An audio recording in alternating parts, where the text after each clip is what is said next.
Today, anyone can monetize with ads as part of the all-new Beehive ad network.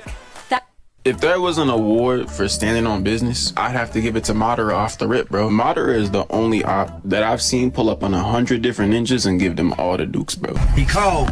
Here I come. Not even taking a scratch on his wrinkly ass skin, bro. You nigga, please put on some lotion. Not even like a hair came off his chinny chin, bro. He delivered hands to literally every single person there. Had no remorse for anybody on the fucking field, bro. When it came down to his explanation, he got on some MLK shit, bro. Said, I had a dream, and used that as his motivation to slaughter a ton of people, bro. Like, the amount of lives lost just because Madara wanted to do some shit. Bro started a whole war just because he wanted people to get some sleepy sleep. Madara said, no, you niggas missed your bedtime. Madara pulled up to the 5 Kage like, bro, ain't none of y'all got hands like that. And it's like, you just become a Jonin, and they're like, yo, bro, honestly, we got a job for you, bro. And you're like, oh, yo, what's good? What's the job? Like, yeah, no, we gonna need you to fight somebody. And it's like, oh, that's what we do. That's what we do. Who do I need to fight? Yeah, you know the nigga on the statue? Huh? Yeah, he came back to life, bro, and he wants your hand specifically. I would take my fucking headband off right there. I would do some Sasuke shit. Drop my fucking headband right there and never put that shit back on my head, bro. That's like you getting into boxing and you're like, okay, what's my first match? And they're like, yeah, dog, we don't need you to fight Prime Mike Tyson. Yeah, good game. Good game. Good game. Bugging out. Yep, good one. Good game. And it's crazy, they just got out of a Great Depression too. The village just got destroyed by pain, bro. Like, imagine you live in a Elite village. On Monday, 5 dudes with orange hair pop up, right? And just ice show a whole village for no reason. All this crazy shit, you guys rebuild the village, everything. You're like, man, you know what? Life's finally turning around. And then they're like, yeah, about that, bro. You gotta go to war, gang. I'm sorry. Madara did all that though just to get capped by a character nobody ever talked about before. And I'm not gonna lie, bro. Madara did some goat shit, but I gotta be honest with you, he's still below my nigga Frieza, bro. Should I tone it down so you can keep up, monkey? When you talk about GOAT villains, you have to include Frieza, bro. Bro, Frieza. I don't know I don't know what's up with him, but and I know it's true because they keep bringing bro back. Whenever I say that, bro, everyone's like, no, he's not better than Cell. Like, look, bro, I fuck with the Cell saga heavily, bro. It's one of my favorite. I'm gonna say this right here. The Cell saga gotta be one of the most overrated sagas in the entire series. No one will ever say it, but it has to be top 3 most overrated. It's okay. Actually, it is my favorite. I like Gohan and everything, but let's be honest, bro. For the entire show, right? Cell is devious too, bro. Like, I mean, it takes somebody especially devious to kill somebody just to take a time machine, just to suck some people up. Huh? That's beyond crazy in my opinion, but that doesn't top the devious activity Frieza was on, bro. Frieza, the entire time he was in the show, bro wanted nothing but immortality and a smirk on his face, bro. And he was slaughtered for no reason. So many people. Bro was in a galactic empire. Bro was on some Star Wars shit. He was Darth Vader if Darth Vader was cocky about the fact that he was tough. If Darth Vader walked around pressing everybody he walked up on, bro. And half the Namek saga, bro, was just floating on a chair with little leg. We still knew he was tough though. It was like he knew something we didn't know. Like, yeah, he looks like Goku would fold him in one punch, but like obviously there's something wrong with bro if everybody's bitching out to him like this. I just seen some tough people in the show and they all bitched out to bro. Bro, first form Frieza looked like somebody you could just smack the fire out of. Like, he looked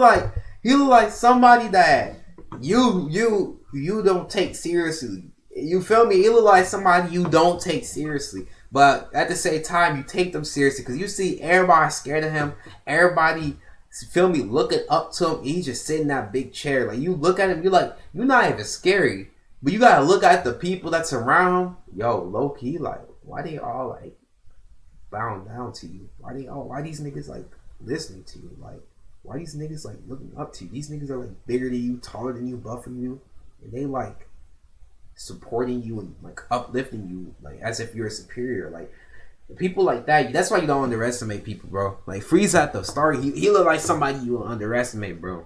Tell you, it's the fact that he was always in the chair and had the entourage, bro. Frieza, like, everybody was scared of him, so it's like, okay, obviously bro got hands. Like, obviously he has a reputation. He got something. Like, people in the hood know Frieza got hands, bro. It's like, it's common knowledge over there, right? Frieza was so renowned for like publicly having hands that people were just scared of him in every single situation. There was never a time people were just comfortable around Frieza, bro. Even when he gets outclassed years and years later, people are still afraid of Frieza, bro. I don't see them continuously bringing Cell back, and when they did bring Cell back, they made whatever the hell this is, bro. Who is does this, nigga? What is this? Like, all I wanted was Cell to pop up again. Y'all brought this monstrosity. Like, y'all really said, yeah, we need someone for Piccolo to fight, and we don't want him to fight any of our niggas, so we'll just use Cell, but make him like fucking Frankenstein version of Cell. That was such a waste of a good character, bro. Frieza never got that treatment. Frieza got treated like he's the GOAT. Even though Frieza was like that, in my opinion, he was definitely like that, right? For me, doesn't top how insane it is that a giant monkey was chucking rocks at people for a whole season, bro. Forgetting season 4 right now, if you really just think about season 3, bro, we spent the entire season in fear of a giant monkey, bro. And not even a monkey that was like cool looking. He didn't look like grade 8, bro. He was out of shape. Oh, hell no. Not even like the grade 8. That's just diabolical build. Built like he's from Amazing World of Gumball. Ugly, dusty, but even him being that ugly and that disgusting, bro. Him just being ugly makes him 10 times Nothing scarier. beats the first time I heard bro talking anime. Like, when he first popped up and started speaking, my heart fell out my cheeks, bro. I believed you and I was following you when you said there was gonna be giants running around eating people, with the additional knowledge that they would also. But I ain't gonna lie, Attack on Titan gotta be the very worst anime world to ever live in. Worse than Berserk to live in. As a regular human, bro. Imagine being a regular civilian in Attack be on butt Titan. booty bro. naked. I didn't question it. Like, come on, But when bro. the orangutan emoji from the iPhone, bro, when he was running around capping people and speaking while he did it, not only are these things like gigantic and eat people, they also speak. Like, that was the first time any of us heard any Titan speak, bro. Shit just started to get absolutely insane, bro. All of a sudden, that's when you know you're cooked, bro. people They're was pulling up speaking with now? guns, and Levi was diving over the counter on some thug shit, brought the fucking shotgun over his Bro, I ain't gonna lie, this is the very worst universe to ever live. shoulder, nothing personal, kid, and blasted him out the fucking saloon. Yeah, you heard me right, bro. They magically And found we ain't gotta talk the bar about just what to have Aaron their did fate at at, the just end. because We that ain't type gotta of talk fate about was what so Aaron did legendary, at the they end. needed to have that. But there might not be a single Nah. anime villain, right, who is as devious as the next person on this list. Yo, I ain't gonna lie. That nigga Aaron Yeager, he a D1 crash out. When it comes to main characters, he a D1 crash off of what he did at the end, bro. Like, what he did at the end is Bro, because the next diabolical. person on this list makes me genuinely question my own sanity, bro. The list of things that this particular person did is so vile and egregious that I had to wash my eyes out for 12 hours with sandpaper, bro. What? What are you talking about, man?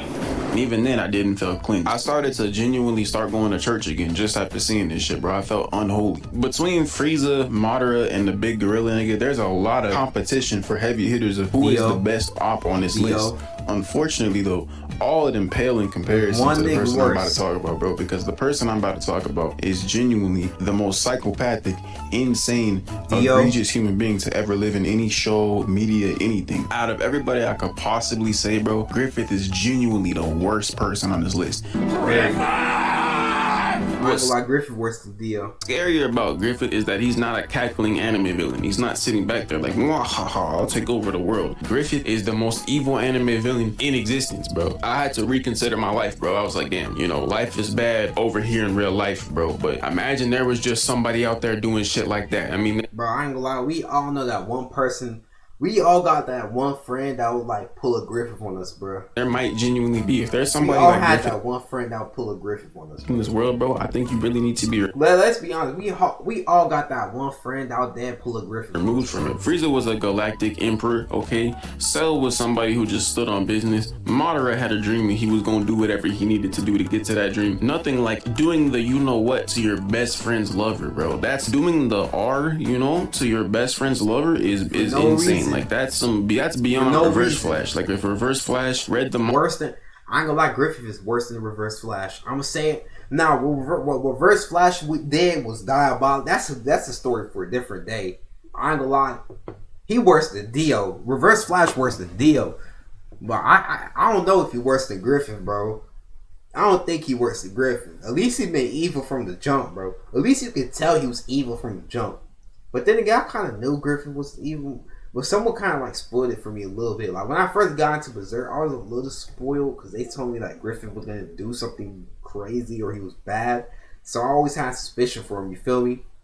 And it's also like he's like that too nice king type of character, narcissistic type of character. You feel me? So you're gonna expect him to do something insane.